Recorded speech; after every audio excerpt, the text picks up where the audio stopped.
I went on a date and it's like, the bill didn't come. He asked for the bill, and in French he said 2 bills.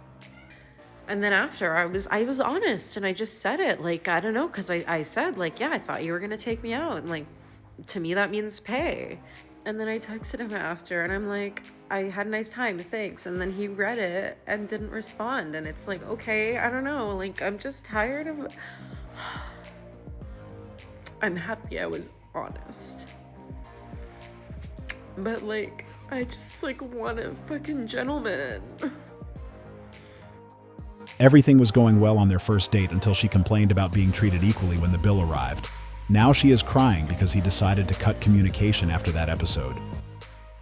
He told me he wanted to take me shopping and to dinner. How can a girl say no to that? This is the fit. Let's go. Guys, this date was straight out of my dreams. We were shopping on Newbury and Princess Polly just opened a storefront there. It's one of my favorite stores to shop at and they had the cutest stuff. I'm going to Paris in 10 days, so this couldn't have come at a better time. So I pretty much just grabbed whatever I thought was cute and was trying it on for him outside. He didn't even ask me to do this, I just wanted a second opinion. But all the clothes were so cute, and him insisting I pick out whatever I wanted made them that much cuter. Plus, like I said, I'm going to Paris next week, so the entire time I was shopping, I had that in mind. We went to Lulu after. I was so happy at this point, and I think I ended up with some really good pieces. This date has been so fun. I love shopping. Now it's time to eat.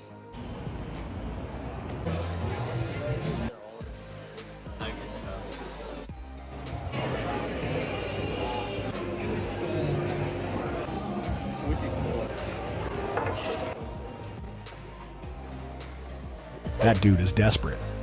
Bro is down so bad. This is the shallowest thing I've ever seen. Wow. Where are you finding these men? And do they have cool friends? Imagine putting in all that work, only to drop her off at home and have Chad pull up just in time. These are the mistakes simps make, and this is why modern women are getting entitled.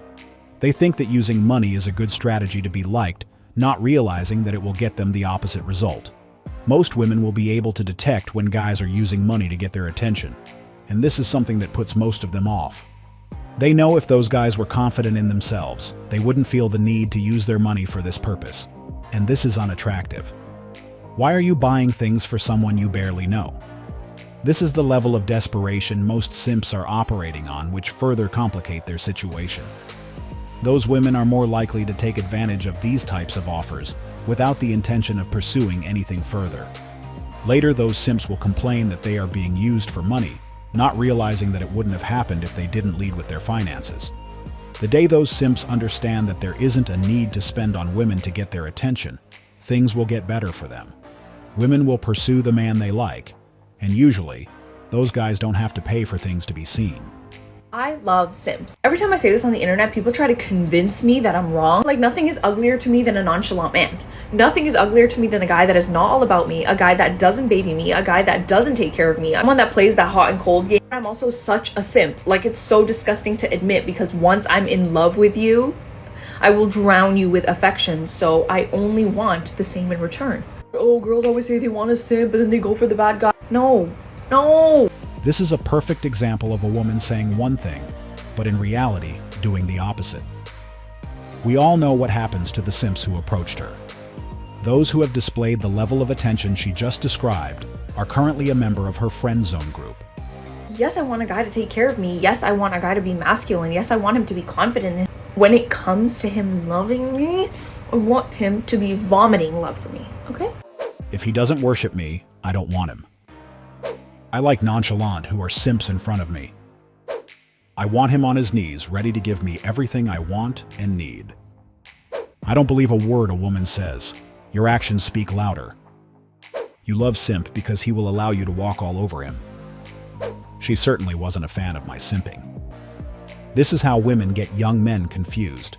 And this is why a lot of guys still don't know whether they should be a simp or Chad who is all about his business. Unless a guy is rounded and mature enough to understand what's going on, he would be easily swayed by this message and consequently become another simp, only to be disappointed later when trying to date. Oh, girls always say they want a simp, but then they go for the bad guy. No. This is why it's very important to watch what people do instead of what they say. The truth can be found on people's action. So in this case, She is not being fully honest, as we all know what most are more likely to go for when dating. A quick check on her DM or friend zone list would prove that her actions contradict her words, because most guys in those spots are simps she is referring to, and that was the reason they were placed there. And when we check the guys she used to cry over, or the guys she couldn't forget, we won't see any simps in that list, but still, she wants to convince us that being a simp is the best option. This is a perfect example of, do what I say, but don't do what I do. I went on a date and it's like, it was good. And then yet, like, I'm just tired of, like, I don't know. The bill came. The bill didn't come. He asked for the bill. And in French, he said 2 bills. And then so they came. And I was like, if someone says, I want to take you out, then I want to be taken out, which means to me to pay and whatever. So we did that. I paid and it's fine. And then after I was honest and I just said it, like, I don't know, because I said, like, yeah, I thought you were going to take me out. And like, to me, that means pay. And then suddenly his English wasn't so good anymore. When he was like, I don't understand what you mean. I was honest and like, whatever, what else do I have to lose? I just want to be honest because there's a way that I want to be treated. And like, I might as well just tell someone, like, what else do I have to lose? I don't know. And then like afterwards he was like, next time I'll pay. Like unprompted, he said that after we were having another conversation. I said, okay. And then he said, are you free this week? And I said, yeah. And then I texted him after and I'm like, I had a nice time, thanks. And then he read it and didn't respond. And it's like, okay, I don't know. Like, I'm just tired of... I'm happy I was honest. At this point, I think she shouldn't be worried about dating, as she probably has deeper things to focus on. If this triggers a cry, it might be time to take a break. I just think that getting this emotional for this reason is an indication that she has more important issues to deal with. But like, I just like want a fucking gentleman. If he doesn't pay on the first date, he doesn't like you that much. Don't go out again. That's what I call equality. Being a gentleman has nothing to do with paying. Split the bill, damn it. You don't know each other that much yet. If you're both there for the same reason, why wouldn't you split it? This social rule makes absolutely no sense to me. I want to start off on equal footing with someone and zero interest in gender roles. 100% is for the wife, not a stranger. Most of us know where she is coming from. She doesn't want to talk about equality because Bill became part of the conversation, but this is not how things work. You can't pick and choose when to be traditional. She truly believes that it's his duty to pay for everything, but the question is, why is she feeling entitled to a stranger's money? I don't know what was so wrong to the point that she was crying about it. They don't know each other yet, so it would make sense to split the bill. It was interesting when she brought out the fact that he invited her, and since he was the one who took the initiative, he should cover all the expenses. However, it's unfair to make that point when they rarely invite men out. When was the last time she asked a guy on a date? Did you notice when she tried to associate being a gentleman with payment? They are not related. A guy can be a gentleman, but still be financially responsible to the point where he doesn't want to spend his money on a stranger. And then after I was honest and I just said it, like, I don't know, because I said, like, yeah, I thought you were going to take me out. And like, to me, that means pay. No, that's not necessarily true. Asking you out is just a way to give both the opportunity to know more about each other, and it doesn't mean that he will cover everything. At this point, you guys are still strangers, and there is a possibility that this will be the first and last date. And if that happens, he would be a couple of $100s down, and this is not good. Imagine if that guy goes on a few dates per month and pays for all of them. That would easily put a lot of pressure on his finances, and nobody wants to be in that position. This is why each should pay for their bill on those initial dates, and later if it goes well, things can change. Good morning to the most beautiful girl in the world. Let me know if you're trying to grab some brunch around 12. I know this beautiful romantic spot where I can have a limousine driver to even pick you up and... Wake your ass up, ho. Hey, let's go get some breakfast. I'm thinking IHOP or Denny's. But can you pay? Because I don't really have money right now. Oh, and can you also pick me up as well? Oh my god, he's so cute. You don't deserve the first guy. Gentlemen, Don't let women change you. This is actually what happens on the dating scene, but if asked, most women would claim that the good guy who treated them the best would be the one selected. However, they are more likely to go on the opposite direction. This is the reason guys are no longer willing to be part of that category, as most realize that Chad and Tyrone are getting a better deal when it comes to dating. But at the end of the day, I don't think we should change ourselves just to fit the ideal type of man some women want. We should still be who we are and find the women who are more inclined to like a partner who has the qualities we have. There aren't many of them out there, but there are still some women who would appreciate having a good guy by her side.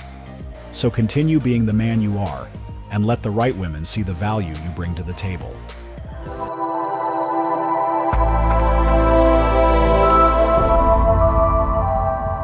Welcome to our self-development section.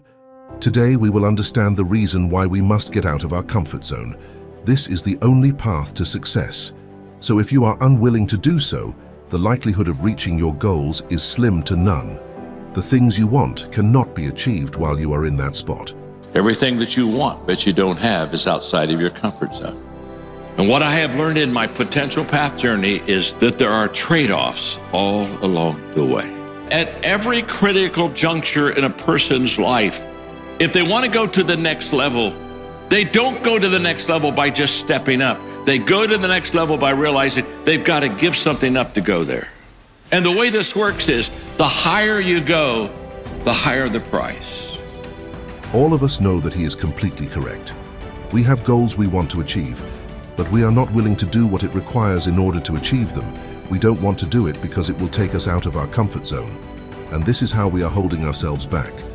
We must be willing to welcome changes if we want to achieve anything meaningful in our lives, just like those who already made it. I know a lot of you have a goal, which could be anything. You know the path that will lead you to that destination, but for some reason, you are delaying it. And in most cases is because you don't want to leave your comfortable position. You don't want the hassle of doing or learning something different, and this is the barrier between you and your dream. He also touched on the trade-off we must be prepared for if we want to go to the next level. As he said, there are things we must give up to move forward, and this is what most struggle with. It happens a lot, but most don't even realize it. Imagine a guy who wants to work on his goal but still wants to keep playing video games in his free time and socialize on the weekend. He also has few girlfriends. That man won't go anywhere until he starts giving most of those things away. And this is what most aren't ready to do. Thus, they are not progressing. So just to clarify, in order to achieve your goals, you must be willing to leave your comfort zone and be willing to do a trade-off. This is all for today's video and we hope you like it. Make sure you check our channel tomorrow for another great content.